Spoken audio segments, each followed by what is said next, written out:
Hi everyone, welcome to Glen Forge, and today we are at Bullpen Design and Fabrication with Mr. Adam. Mr. Adam Grubb. How are Welcome. you today, Adam? Good. Can't complain. It's cold. Yes. Yeah, unfortunately, it is January right now as we are filming, but we have a fire, so we are not going to freeze to death. Fortunately, we are at a blacksmith forge. So tell me about why you started the blacksmith and when you started to be a blacksmith. So last winter in January, I made a dragon sculpture. My background's in metal fabrication, metal art, but I've never used blacksmithing. So I made a dragon sculpture with just a MIG welder, an oxyacetylene torch, and just whatever else I had. And actually, Aaron Ayler reached out to me and suggested I take a visit to the guild in Boonesboro. So showed up for a free hammer on a Wednesday afternoon. Nice. And then 2 weeks later, I bought my first Gold Forge. And then a week after that, I bought my anvil and have been hooked ever since. Awesome, great. That's awesome. So yeah, you're fresh. You're kind of like new to the whole. Yeah, well, I've been blacksmithing for 11 months. Awesome. Well, I mean, that's great. I mean, you kind of leewayed into it with, this metal design or just design work in general. So Yeah. that's a great way to get into the metal shaping and hitting things with hammers. So. Yeah, it makes the forming metal 10 times easier than trying to bend it with your hand and remove it with a grinder. Oh, So. yeah. I'm not doing that. No. I'm going to use a fire and a hammer. Yeah. No. Or any other type of tool that can bend the metal more efficiently. Yeah. No, I've done a lot of bending, like bar stock in just a vise and just heating shit with an oxyacetylene torch. Awesome. So, another question is, what made you decide to get into the business of blacksmithing? I'm curious about that one. So when I was like 14, or maybe it was younger than that, I was like 13. My mom was trying to get rid of us for the summer, so she sent us all to like different summer camps. Oh, okay. And I did not like any of the options, so she signed me up for a welding course at CTC at Frederick Community College. And I learned how to stick weld, MIG weld, brazing, and that was it. I was hooked. I got my first Tractor Supply MIG welder. This was back in like the early 2000s when they were janky pieces of equipment, but I had that until I was like 24. It just died 4 years ago. But so I started fixing heavy equipment for my uncle, dump trucks and excavators, stuff like that. And then started doing metal art when I was 18-ish, and that's how I paid for beer in college, and sold lamps and stuff like that.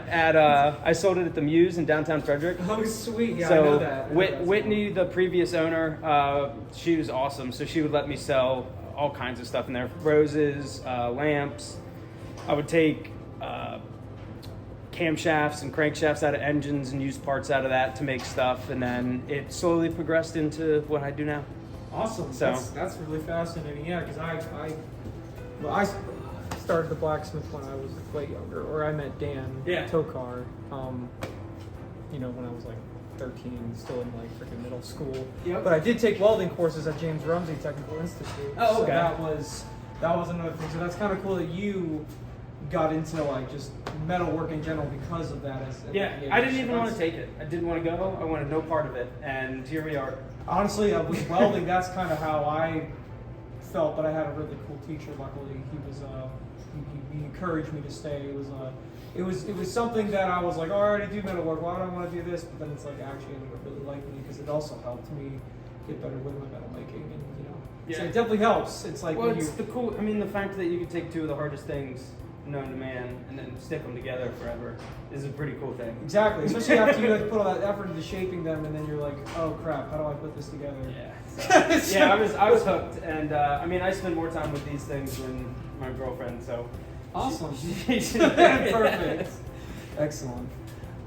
So another question I have is, what do you make here? Like, how do you run your business? What exactly is your? So I make a little bit of everything. I never wanted to like niche myself into one thing.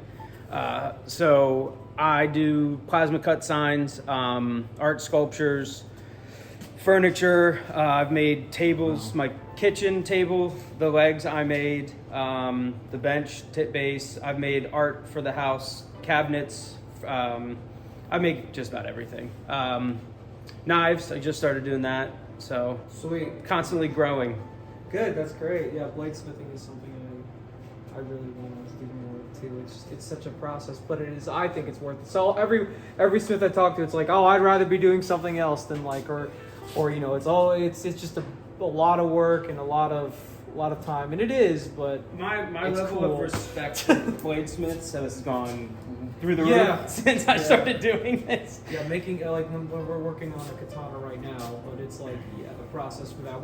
We only did 8 folds. Like we wanted to do like for a katana, it's like they say you need to do like 15 folds or around that. Yeah, it's like, and it's already taken us like 3 videos to do the folds. So yeah, it's definitely a process of it's all about patience. Making knives is definitely like it's way easier in comparison, but still, you need practice, you need skill. It's an intimate process. I mean, technically, that's why you probably just want to be a bladesmith primarily and learn nothing else, because it's like going to take you. It's basically the rest of your life, or you need to make sure you stay on top of the practice, because it's like drawing, or it is literally its own category. Oh yeah. In terms of just like a master swordsmith is only a swordsmith. Yeah.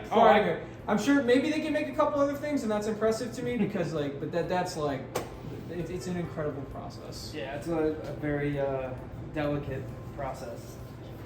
I think the best way to put it. I've learned. I mean, just the amount of stuff I've had to change or redo or retry. And my first knife took me a week to do, and then the second one took me like 3 days. So I'm slowly getting there. But I just the amount of things you have to pay attention to, like how hot you're getting something, or how flat everything is. Polishing, I'm gonna be real, like polishing and sharpening.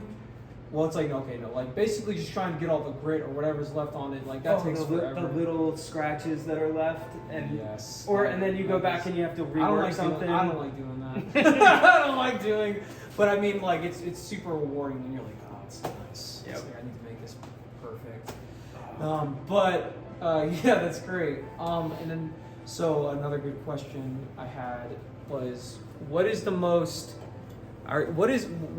interesting thing you've made? What is like out of all or like so far? Either it's a commission or you did personally.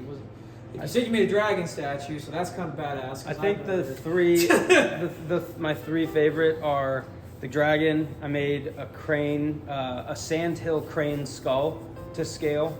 So it's the head and the vertebrae, and then I just finished a weird undead mushroom. It's like the vertebrae. I can't pick a favorite because I like them all. Okay, no, that's fine. That's perfectly fine. Absolutely. I'm glad that it's multiple, actually, because I feel like it's never just one. Well, and it's every time I make something, the next time I make one, I take it up to the house and I show my girlfriend. I'm like, this is my favorite one. And so, like the voodoo doll trophy that I'm finishing this week, that one I finished like the fabric, and I made his little button eye, and I was like, this is now my favorite one I've ever made. So awesome. it changes every time I make one. Yeah, no, that's awesome. What is your ambition? Do you want to make this like something like big, or do you kind of just want to keep it more to level? I mean, I guess when I ask that, it's like, you want to make more things for more people, and like you want to do. I like making weird shit. I like making stuff that because like what we do is not something that everyone can do. Not everyone can take pieces of round stock or square stock and turn it into something pretty. Yeah, absolutely. So it's fun. I love making metal sculptures because, I mean, like that's great. Who has a metal jaw laying around in their shop? I mean, I don't have one. Yeah. When I get my own shop, yeah, I totally have. So it's fun. I like making. It's fun for me too, because like the more stuff that I'm doing, the better the ideas from other people, like customers or clients is. Again, it helps improve your skills. That's how I am. That's why, I mean, that's what I think is one of the benefits of doing commissions. It's like the benefit is you get to learn something new, and you can, and even if you've never done it before, you've done something like it. Like, you know, that's the thing. If a client asks me to make them like a sword or a type of blade or that I've never made, like, I'm still gonna. It's like, it would be a big it might be like, you know, scary, but I think it's. I'll figure it out. I'll figure it out. I think it's kind of fun. If I have confidence enough to make a blade or like a sword like that, or even a sculpture, or a mural or something like that. If I've done something relative to it, I think it's a good challenge, because if you can satisfy the customer and learn something from the process and make money from it, then, you know, it's worth the risk. Well, that's why I like doing this stuff, because it is a challenge. It's like, it's a really difficult puzzle, is the way I look at it. Yes, especially trying to run a business, like, you know, you need to make money and like live and. Well, that's. I mean, because I did this full time for a year. I started at the beginning of COVID, and at the time I was like, "This is perfect time to start, where everyone's at home. You know, we're just kind of laying low." And then the cost of steel went through the roof. I know, it's great. I love it. Woo! Inflation. I had projects that by the time I would get my quotes to the customers, the price of steel had gone up $1,000 in like 2 weeks. Awesome. So I was like, I'm good. So I went back to, I'm a full-time mechanical engineer, and doing this on the side. So it's been nice to kind of remove the stress of paying my bills with just this. It's made the art way more like rewarding and enjoyable. I agree. Yeah, so my girlfriend's a yoga teacher, and I always tell her that, like, this is my yoga. This is where it's quiet, and this is where my things are, and this is where I get to just. It's way less calm and, you know, quiet, but it's the same. But that's what makes it calm and quiet for you. Oh, I love it. So, you know, that's put some music on and just beat the shit out of some metal. So excellent. That's great. Yeah. I guess one more question I have, and I guess this would actually be maybe for anyone who's watching, like, in your opinion, what would be, like, if you wanted to get into blacksmithing, or, you know, even start a business, how would you recommend someone to go about it? You know, if they maybe don't even have like a shop of their own, or, you know, what is your? So I think probably the first one is like a guild. If you can find a guild or a shop and ask people. One of the things I found out, like, through this whole process, is that blacksmiths their desire to teach people what they know is insane. I agree. And a lot of blacksmiths are older guys. And so when, like, someone who's 20 or 30 or younger wants to get into this stuff, all they want to do is just dump all of their knowledge into your lap so that you can keep doing this, because it's a dying skill. You know, there's not a lot of people that are doing this from the time they're, you know, 10 or whatever, and learning it the whole way up. I agree. There's definitely a lot of smiths now, but still, it's like as in the terms of new generations, it's like, you know, it's not common knowledge. No. The thing is that, like, you know, a lot of people, or some people who don't blacksmith, would say, oh, you know, it's a dying art. I'd say it's not a dying art. No. But it is a skill. It is definitely, like, in terms of it being like something regular or the norm, or being at something you would hear about at school, or even through friends, it's pretty, like, non-existent. Yeah. Well, you kind of have to seek it. The interesting thing too is, well, not to go off on like a tangent, but like a lot of people go to college now, and like trades, this is not pushed for anyone. So like welding, I don't, like 90% of my friends don't know how to weld. I mean, there's a lot of people that don't know how to do any of this stuff. So the more people that get to do it or want to do it, I think welding's another good gateway, right? I guess that's like, you know, if you want to get into blacksmithing, like, you know, a fabricating shop of any kind. Yeah. And But yeah, so that would be the first one, and then the only other piece of advice or suggestion is don't sell yourself short, because you can make a lot with a little. Yeah, that's true. I've made 90% of the stuff that's in here. I mean, all the tongs are mine. I've made all the pokers. I've made. I mean, you can make all the tools and random stuff I've made to make something else. I mean, we can make a lot. And you can very little. Like watching other people online too. That's another great place, I'd say. A lot of smiths are, you know, like Miss Caitlin, for instance. She learned a lot from, like, or she said she like kind of watched videos online to help her. I believe it was one of the things that she mentioned, but I liked that because it means.